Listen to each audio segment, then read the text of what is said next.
Welcome back everyone. आज की video हम डिस्कस करेंगे सेल बायोलॉजी के एमसीक्यूज का सेकंड पार्ट। फर्स्ट पार्ट हम ऑलरेडी कल डिस्कस कर चुके हैं। वीडियो का लिंक आपको डिस्क्रिप्शन में मिल जाएगा। वीडियो अगर हेल्पफुल लगती है तो लाइक कीजिए, शेयर कीजिए अपने फ्रेंड्स के साथ और चैनल को सब्सक्राइब कर लीजिए। ये जो वीडियो की सीरीज है एमसीक्यूज की, ये है लाइफ साइंसेज के एमएससी एंट्रेंस के लाइफ साइंसेज के एग्जाम के लिए। अगर आप लाइफ साइंसेज के एग्जाम्स के लिए प्रिपरेशन कर रहे हैं तो आपको क्या करना है, सबसे फर्स्ट आपको +1 +2 की एनसीईआरटी एक बार उसके गो थ्रू जाना है। देन जो आपने बीएससी में नोट्स या फिर जो भी टाइप की आपने बुक्स पढ़ी थी उनके गो थ्रू जाना है। एंड जो भी आपको क्वेश्चंस मिलते हैं उनकी प्रैक्टिस करनी है। तो इससे आपकी प्रैक्टिस जो है या फिर आपकी जो प्रिपरेशन है उसके अंदर हेल्प मिलेगी। तो आज के क्वेश्चंस देखते हैं। सबसे फर्स्ट क्वेश्चन है, chemical nature of carrier molecule facilitating transport across plasma membrane.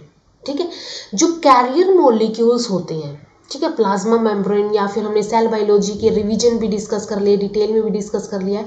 तो इसके अंदर कैरियर मॉलिक्यूल प्रेजेंट होते हैं।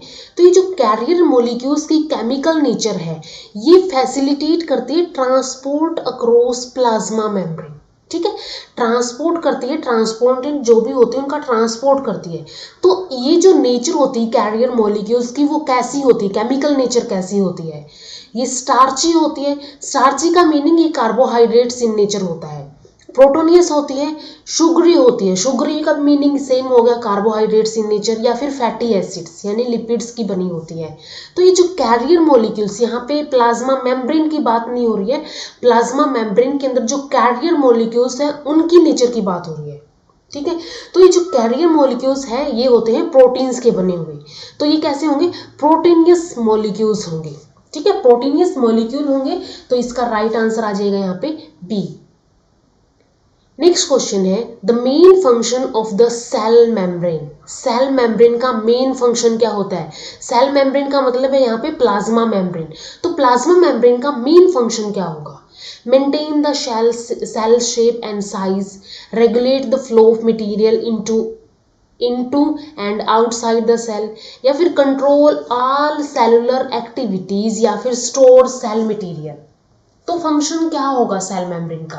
ठीक है, कोई भी सेल की बात होगी, इसके बाहर जो ये मेम्ब्रेन प्रेजेंट है इसी को सेल मेम्ब्रेन बोलते हैं।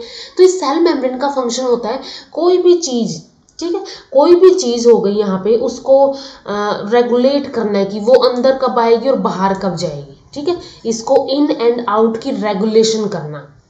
तो ऐसा एक ही ऑप्शन में है, regulate the flow of material into. ठीक है, फ्लो ऑफ मटेरियल एक तो इनटू जाएगा, एक आउट जाएगा, आउटसाइड द सेल। ठीक है, अंदर और बाहर जो सेल से मटेरियल का फ्लो होगा वो रेगुलेट किया जाता है सेल मेम्ब्रेन के थ्रू।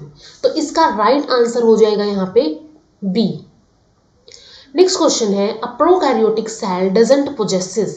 प्रोकैरियोटिक सेल के अंदर क्या नहीं होता है? ठीक है, जब भी हमारे पास क्वेश्चन आता है, देखो सबसे फर्स्ट हमें क्वेश्चन की डिमांड देखनी है कि इसके अंदर नोट पूछा हुआ है, उसके अंदर रोंग पूछा हुआ है, उसके अंदर ट्रू पूछा हुआ है।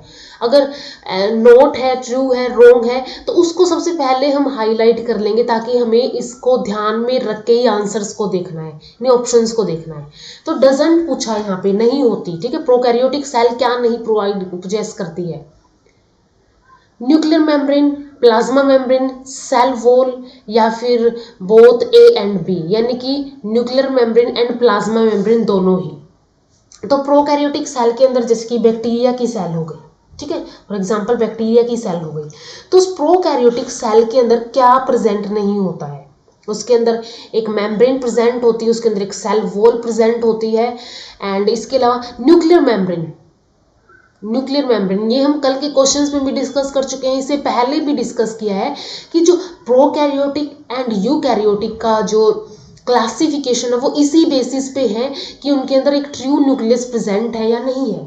तो इसके अंदर जो न्यूक्लियस होता है, न्यूक्लियस के अंदर जो हम बोल सकते हैं जेनेटिक मटेरियल और डिफ्यूज टाइप का ऐसे ही बिखरा पड़ा होता है, क्योंकि इसके अंदर न्यूक्लियर मेम्ब्रेन नहीं होती। न्यूक्लियर मेम्ब्रेन उसको या फिर न्यूक्लियर एनवेलप उसको क्या करके रखती है, उसको क्लोज करके रखती है।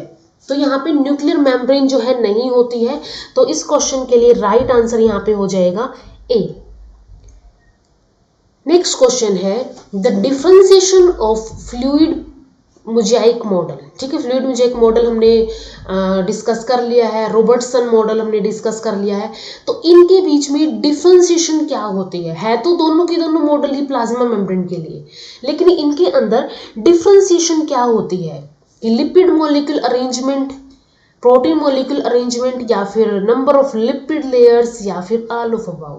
तो इसमें से जो अगर हम ऑप्शन देखें फ्लूइड मोज़ेक मॉडल से रॉबर्टसन मॉडल जो है वो कैसे डिफ्रेंशिएट करता है, ठीक है, कैसे डिफ्रेंशिएट करता है, तो ये डिफ्रेंशिएट करता है इनके प्रोटीन मॉलिक्यूल अरेंजमेंट के अंदर। तो राइट आंसर यहाँ पे क्या आ जाएगा, बी आ जाएगा कि इनके अंदर प्रोटीन का जो अरेंजमेंट है वो डिफर करता है। नेक्स्ट क्वेश्चन है the plasma membrane of mycoplasma, ठीक है, माइकोप्लाज्मा जो होती है उसकी प्लाज्मा मेम्ब्रेन रिच होती है, किसके अंदर, उसके अंदर बहुत ज्यादा चीज क्या पाई जाती है माइकोप्लाज्मा की प्लाज्मा मेम्ब्रेन के अंदर, सेलुलोज, मायोकोसिन, या फिर मायोसिन, या फिर ग्लाइकोजन, ठीक है। तो इसकी प्लाज्मा मेम्ब्रेन के अंदर सबसे ज्यादा जो पाई जाने वाली चीज है वो है माइकोसिन। माइकोसिन सबसे ज्यादा पाया जाता है इसके अंदर। देखो वर्ड यहाँ पे माइको, इस माइको से ही माइकोसिन है, तो माइकोसिन और माइकोप्लाज्मा इससे याद रख सकते हैं। तो माइकोसिन के अंदर क्या होती है, रिच होती है। नेक्स्ट क्वेश्चन है gel part of the plasma membrane is, gel part क्या होता है प्लाज्मा मेम्ब्रेन का, एक्टोप्लाज्म होता है, एंडोप्लाज्म होता है, या तो प्लाज्मोडेस्माटा होते हैं, या फिर ए एंड बी, यानी कि ectoplasm as well as endoplasm. तो हमें इनमें से राइट आंसर बताना है। तो इनमें से राइट आंसर की अगर हम बात करें तो जो एंडोप्लाज्म होता है ये होता है जेल पार्ट, ठीक है। जो एंडोप्लाज्म होगा यानी कि जो अंदर की साइड प्रेजेंट होगा, अंदर की साइड जो प्रेजेंट होगा वो क्या होगा, यहाँ पे जेल पार्ट होगा। सेल जो जेल थ्योरी जो होती है उसके अंदर ये एंडोप्लाज्म क्या है, प्लाज्मा जेल पार्ट जो है एंडोप्लाज्मा प्लाज्मा मेम्ब्रेन का एक पार्ट है, यानी कि एंडोप्लाज्म जो है वो एक जेल पार्ट है प्लाज्मा मेम्ब्रेन का। प्लाज्मोडेस्माटा नहीं होंगे क्योंकि प्लाज्मोडेस्माटा तो क्या है, पोर लाइक स्ट्रक्चर होते हैं। तो राइट आंसर इसका यहाँ पे बी आ जाएगा।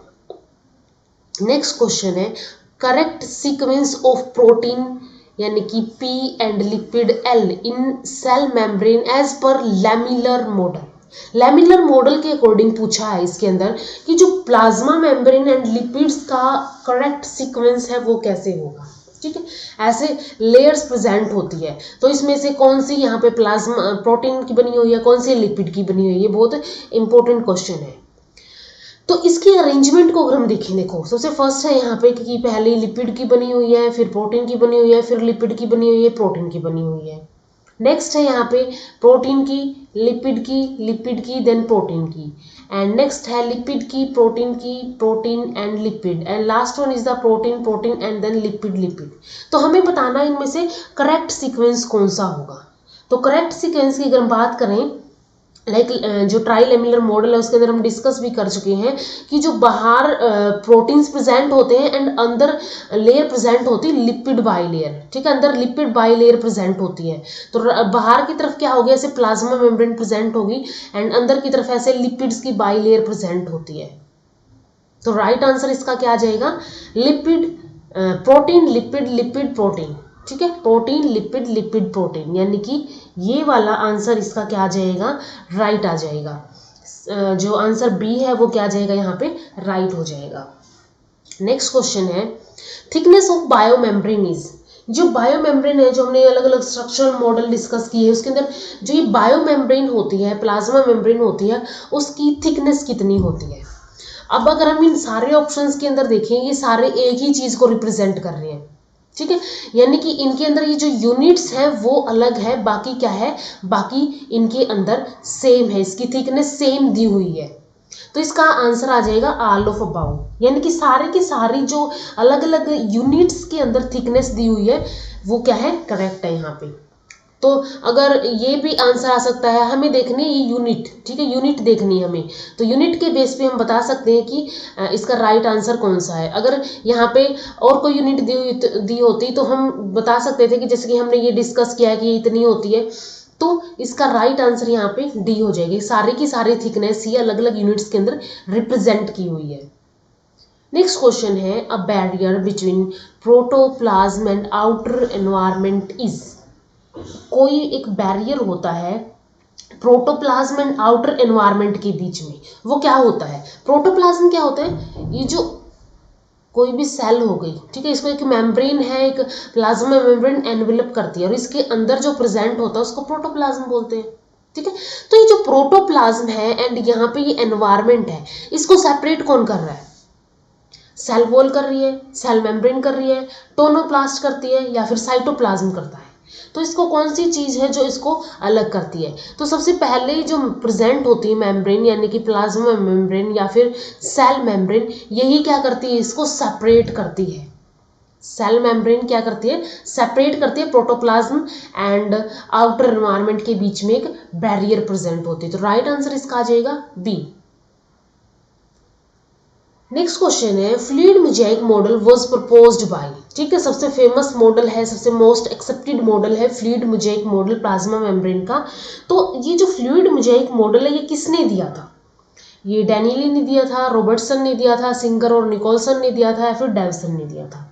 तो इसका राइट आंसर है यहाँ पे सिंगर एंड निकोलसन ने 1972 के अंदर इस मॉडल को प्रपोज किया था एंड अब तक ये जो मॉडल है वो सबसे एक्सेप्टेड मॉडल है।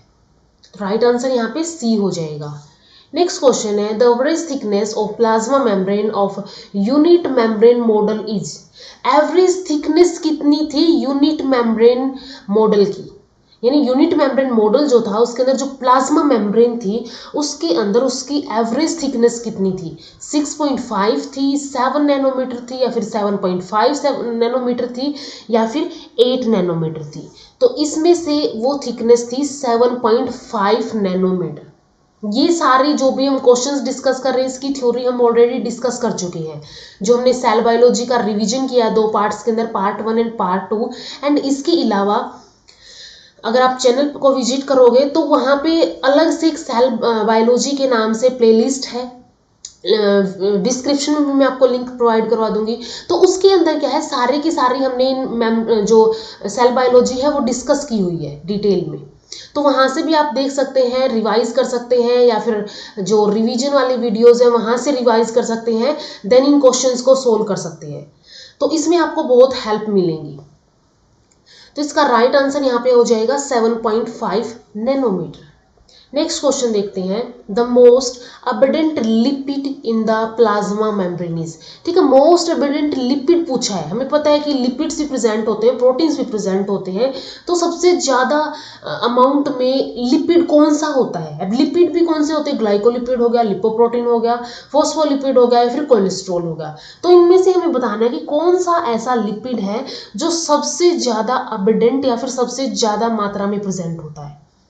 तो इसमें से देखिए, अगर हम ग्लाइकोलिपिड यानी कि कार्बोहाइड्रेट्स एंड लिपिड्स का एसोसिएशन हुआ है, लिपिड्स एंड प्रोटीन का एसोसिएशन हुआ है, फॉस्फोलिपिड्स और कोलेस्ट्रॉल। तो इसके अंदर अगर हम देखें, फॉस्फोलिपिड जो है सबसे ज्यादा होते हैं, फॉस्फोलिपिड मोलिक्यूल होते हैं, जो हमने बात की थी, जो फॉस्फोलिपिड लेयर होती है, बाई लेयर होती है फॉस्फोलिपिड की। तो ये जो फॉस्फोलिपिड्स होते हैं ये सबसे ज्यादा प्रेजेंट होते हैं, मोस्ट एबिडेंट होते हैं प्लाज्मा मेम्ब्रेन के अंदर। तो इसका राइट आंसर यहाँ पे हो जाएगा सी, यानी कि फॉस्फोलिपिड जो होते हैं सबसे ज्यादा एबिडेंट लिपिड होते हैं प्लाज्मा मेम्ब्रेन के अंदर।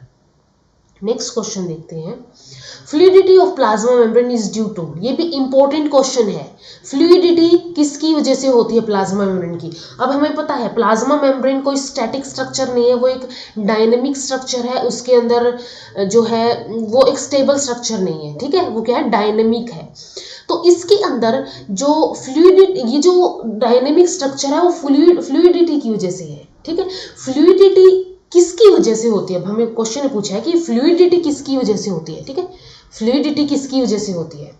Globular head of the phospholipid की वजह से, tail of phospholipid, intrinsic protein, extrinsic protein. ये हम ऑलरेडी डिस्कस कर चुके हैं डिटेल क्लास के अंदर कि कौन से क्या क्या चीजें होती हैं, इंट्रिंसिक, एक्सट्रिंसिक, टेल, हेड क्या क्या होती है, ठीक है। तो इसके अंदर हमें बताना है कि ये जो फ्लूइडिटी है वो किसकी वजह से होती है, ठीक है, फ्लूइडिटी किसकी वजह से होती है? तो ऑप्शंस अगर हम देखें यहाँ पे जैसे कि अगर हमने ये हेड बनाया है, ये टेल बनाई है फॉस्फोलिपिड लेयर की,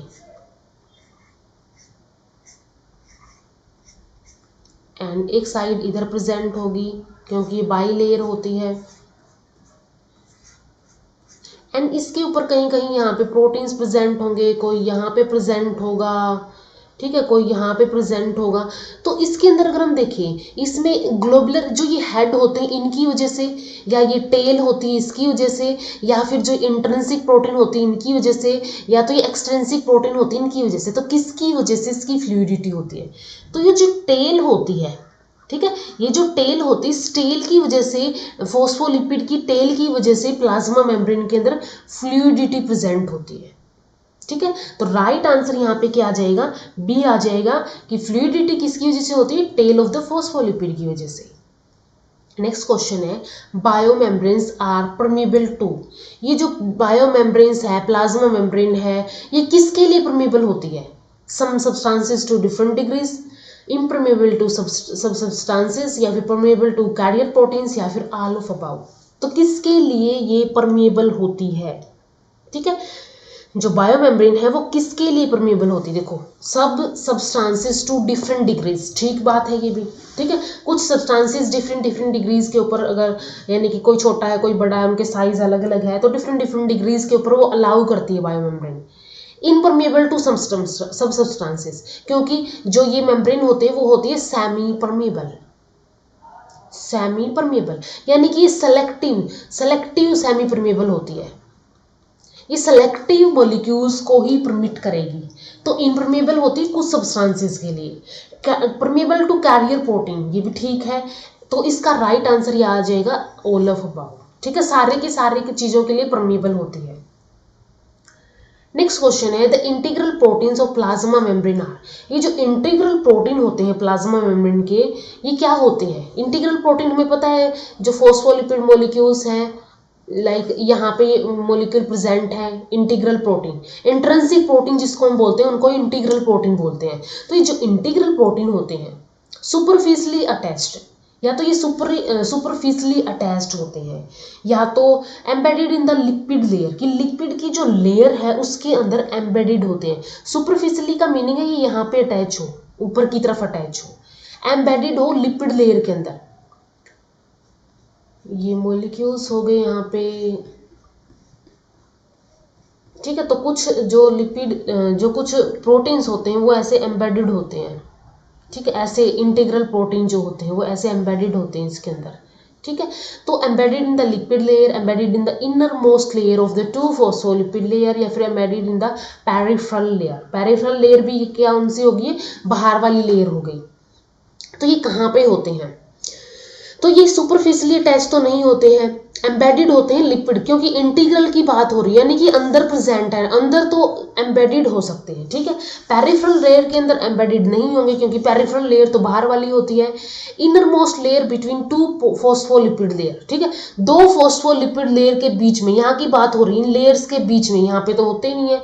एंड है लिपिड लेयर, जो लिपिड लेयर है उसके अंदर एम्बेडेड होते हैं। अब लिपिड लेयर की भी अगर हम इसको डिटेल में थोड़ा सा बनाएं स्ट्रक्चर को, ये फोस्फोलिपिड्स के मॉलिक्यूल हो गए यहाँ पे, और ये हो गई इनकी टेल्स। अब हमें दिखाने हैं यहाँ पे प्रोटीन्स।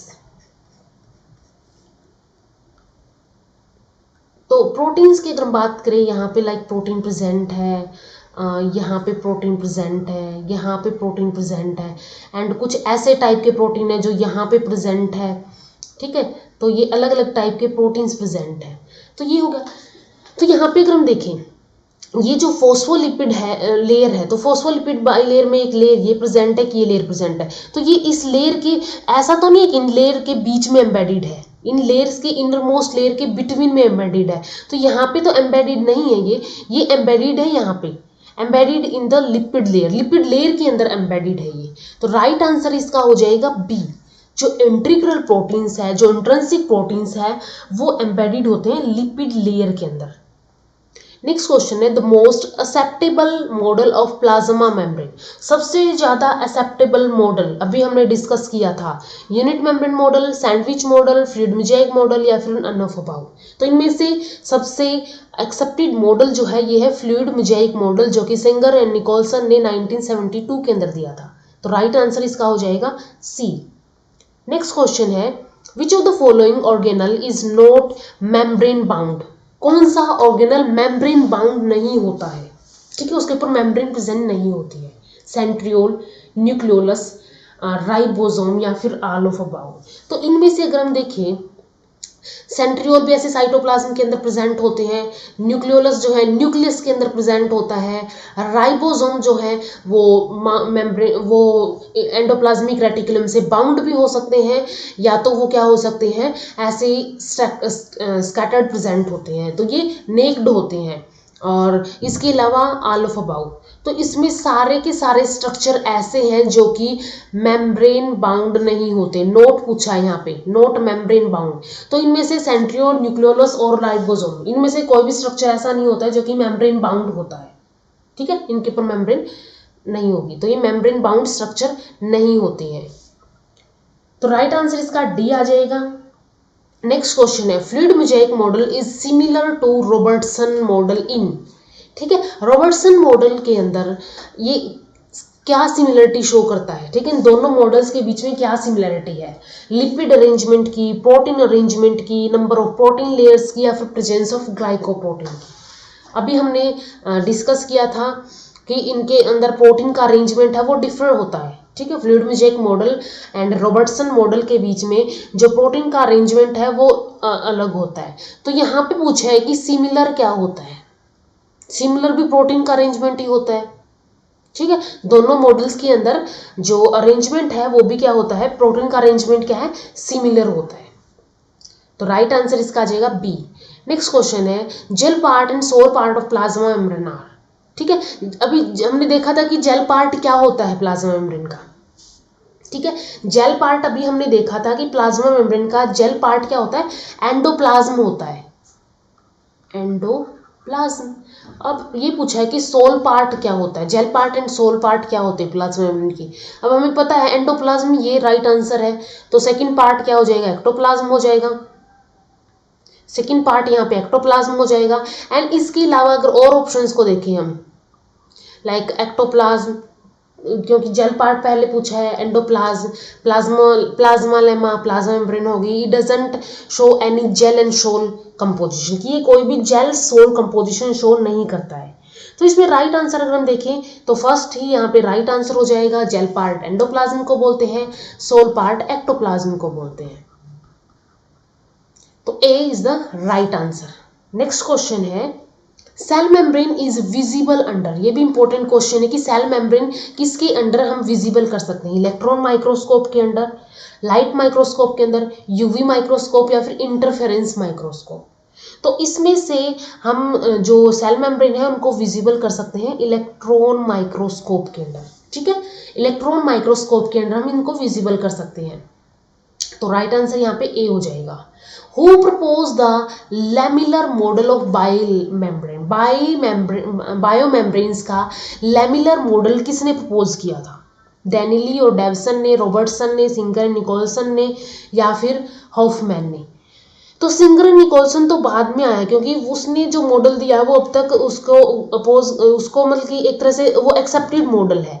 तो यहाँ पे डेनिली और डेवसन ने पहले जो मॉडल दिया था लेमिलर मॉडल, ये जो है ये मॉडल पहले ही दिया गया था, ये तो बाद में आया। तो डेनिली और डेवसन ने जो लेमिलर मॉडल दिया था, यानी कि ये मॉडल डेनिली और डेवसन ने दिया, तो राइट आंसर इसका हो जाएगा ए।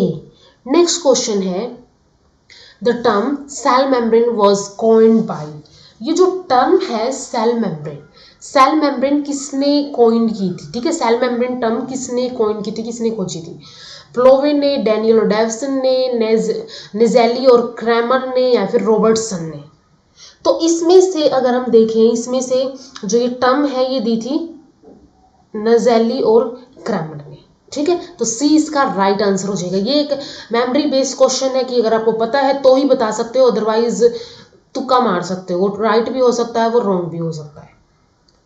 नेक्स्ट क्वेश्चन है a continuous layer in plasma membrane is made, जो प्लाज्मा मेम्ब्रेन के अंदर जो कंटिन्यूअस लेयर बनी होती है वो किसकी होती है, वो ग्लाइकोप्रोटीन की होती है, इंट्रिंसिक प्रोटीन की होती है, एक्सट्रिंसिक प्रोटीन्स की होती है, या तो वो फॉस्फोलिपिड की होती है।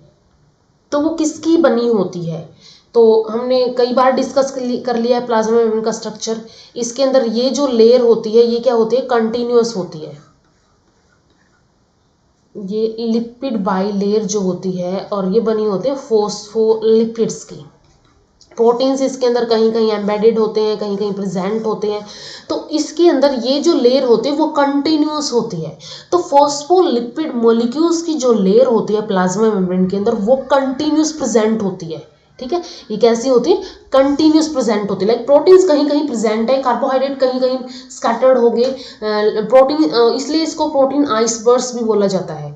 ठीक है, in the fluid of lipids या फिर in the sea of the lipids. ठीक है, जैसे कि यहाँ पे लिपिड्स के सी के अंदर प्रोटीन्स कहीं कहीं प्रेजेंट होंगे, तो इसके अंदर फॉस्फोलिपिड मॉलिक्यूल्स की लेयर ऐसी है जो कि कंटिन्यूअस प्रेजेंट होगी। The elasticity of biomembrane in animal cell is due to, elasticity किस वजह से होती है बायोमेम्ब्रेन की एनिमल सेल के अंदर, एक्सट्रिंसिक प्रोटीन की वजह से, इंट्रिंसिक प्रोटीन की वजह से, या फिर कार्बोहाइड्रेट या फिर लिपिड्स की वजह से, किसकी वजह से होती है इसके अंदर इलास्टिसिटी। इलास्टिसिटी का मीनिंग है यहाँ पे फ्लूइडिटी। ठीक है, वो स्टैटिक मेम्ब्रेन नहीं होती है, वो मतलब फ्लूइड नेचर की होती है। तो ये जो फ्लूइडिटी है या फिर इलास्टिसिटी है वो किसकी वजह से होती है हमें बताना है। एक्सट्रिंसिक प्रोटीन्स की वजह से नहीं होगी, ये इलास्टिसिटी प्रोटीन्स की वजह से तो होगी ही नहीं, कार्बोहाइड्रेट्स की वजह से भी नहीं होगी, ये होती है लिपिड्स की वजह से। ठीक है, लिपिड्स जो है, लिपिड्स की वजह से या फिर फॉस्फोलिपिड्स मॉलिक्यूल की वजह से इलास्टिसिटी होती है बायोमेम्ब्रेन की। तो राइट आंसर यहाँ पे डी हो जाएगा। नेक्स्ट क्वेश्चन है, carbohydrates in the membrane when linked with lipid, carbohydrate है लिपिड के साथ जब लिंक कर जाएगा तो जो कॉम्प्लेक्स फॉर्म होगा उसको क्या बोलेंगे, उसको ग्लाइकोलिपिड बोलेंगे, उसको स्फिंगोलिपिड बोलेंगे, उसको फॉस्फोलिपिड बोलेंगे, या फिर उसको बोलेंगे हम कोलेस्ट्रॉल। तो सिंपल सा है ये तो बिल्कुल, कार्बो के लिए वर्ड आता है ग्लाइको एंड तो ये क्या हो जाएगा ग्लाइकोलिपिड। तो राइट आंसर यहाँ पे क्या आ जाएगा ग्लाइकोलिपिड। कार्बोहाइड्रेट जब लिपिड के साथ लिंक हो जाएंगे तो ये ग्लाइकोलिपिड फॉर्म करेंगे। तो right answer A. Protein iceberg in the sea of lipid. ठीक है, ये जो एक लाइन है ये एक स्टेटमेंट है, इसका मतलब ये किसके लिए यूज की जाती है, protein icebergs in the sea of lipid, कि यहाँ पे ऐसे लिपिड्स का सी है और इसके अंदर ऐसे छोटे छोटे प्रोटीन्स के आइसबर्ग्स प्रेजेंट है। तो ये यूनिट मेम्ब्रेन के लिए की जाती है, ये सैंडविच मॉडल के लिए की जाती है, या फिर ये फ्लूइड मोज़ेक मॉडल के लिए की जाती है, या फिर ये डेनली मॉडल के लिए की जाती है। तो ये किसके लिए यूज की जाती है, तो ये यूज की जाती है फ्लूइड मोज़ेक मॉडल के लिए। ठीक है, क्योंकि इसकी मोज़ेक नेचर होती है, लिपिड्स के अंदर जो लिपिड्स है उसके अंदर प्रोटीन्स कहीं कहीं स्कैटर्ड होते हैं, इसलिए इसको मोज़ेक मॉडल बोला जाता है। ठीक है, तो इसी के लिए ये स्टेटमेंट यूज की जाती है, protein icebergs in the sea of lipids. And fluid mosaic model Nicolson and Singer ने दिया था 1972 के अंदर। ये भी क्वेश्चन इंपॉर्टेंट है। नेक्स्ट क्वेश्चन देखते हैं, movement of cell by undulation of the plasma membrane occurs in.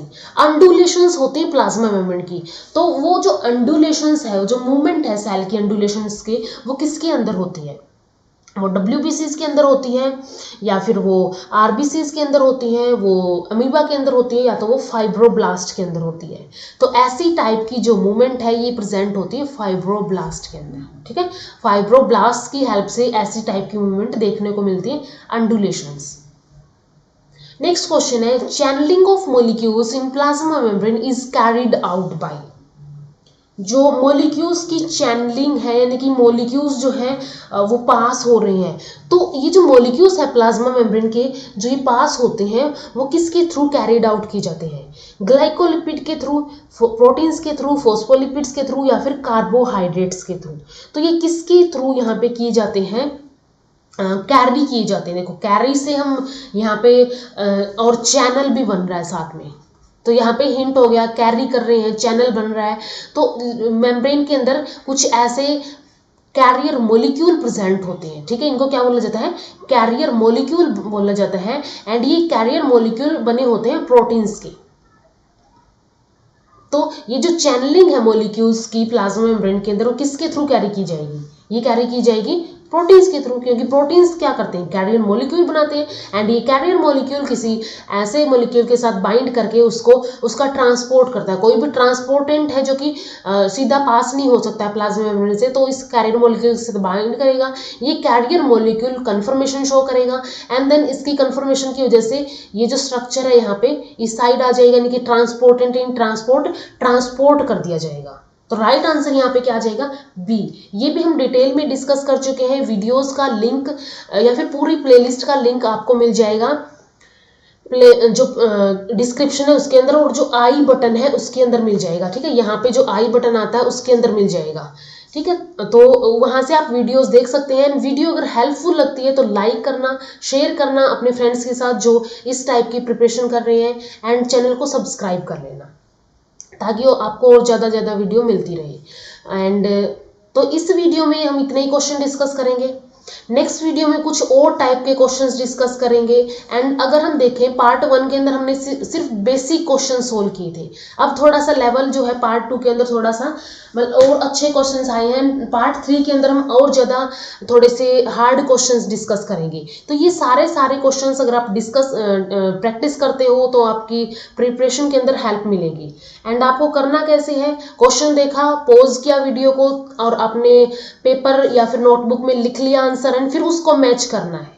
Then आप अपना स्कोर पता कर सकते हैं कि हाँ मैं कहाँ लाई कर रहा हूँ, मैं कहाँ लाई कर रही हूँ, मेरी प्रिपरेशन कैसी है।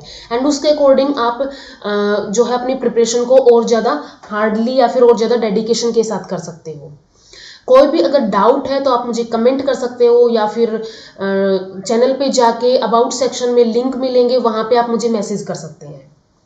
तो इस वीडियो में इतना ही। Thank you so much.